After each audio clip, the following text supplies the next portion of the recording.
Welcome back. This week is National Infertility Awareness Week, a time to raise our voices and talk about issues facing those with challenges to have a family.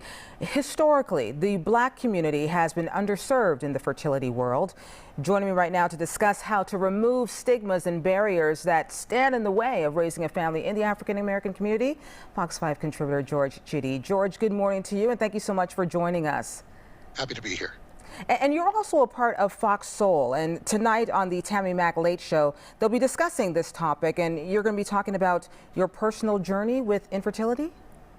A little bit. It's kind of odd for a journalist to put himself front and center, but I'm 48 years old and I don't have children. I feel like I've missed the boat.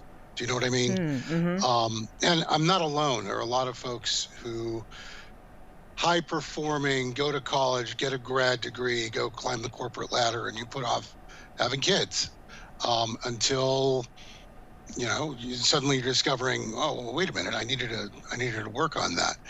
And my family has not sought infertility services, partly because I'm probably too old, but also because it's expensive. Or at least it's perceived to be expensive. And I live in a state where infertility treatment is not covered by health insurance. Incredibly frustrating.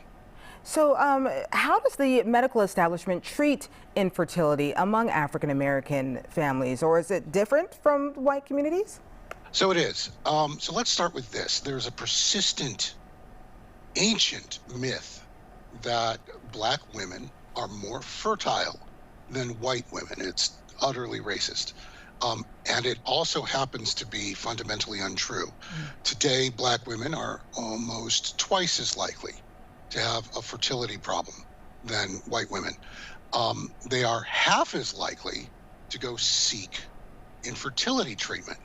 And a lot of that has to do with the way the medical establishment pushes infertility treatment toward white consumers. There's like the advertising, it's all smiling white people. And with the kind of medical mistrust that exists in the African American community, that doesn't help. Michelle Obama's recent memoir talked about how she sought IVF treatment, and that's how we got Sasha and Malia. And that is started to change things.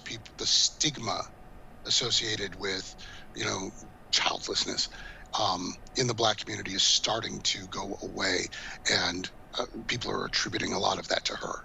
So by having these dialogues, is that how we at least start to break down those walls and change the narrative? I think so. I think it's important that we be open about this, that we talk about it, that we find other people, medical professionals that are good and understand and are culturally competent. We're lucky, like arguably the best fertility doctor for African American women in the country just happens to be in Atlanta. That's Desiree McCarthy Keith at Shady Grove Fertility. She's done a lot of work trying to break down these social and cultural barriers around fertility treatment for African American women. You have to find a way to talk about it.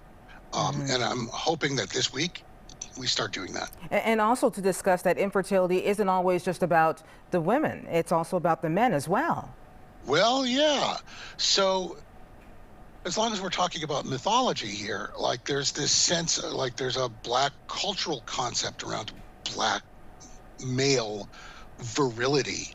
And so when you have to do the things that one has to do when you are testing fertility, there's reluctance, and more reluctance than there is in the broader community. This is another thing, like people need to man up and go get tested if you believe that you're having a problem like having children. That's a real problem, and like these conversations help.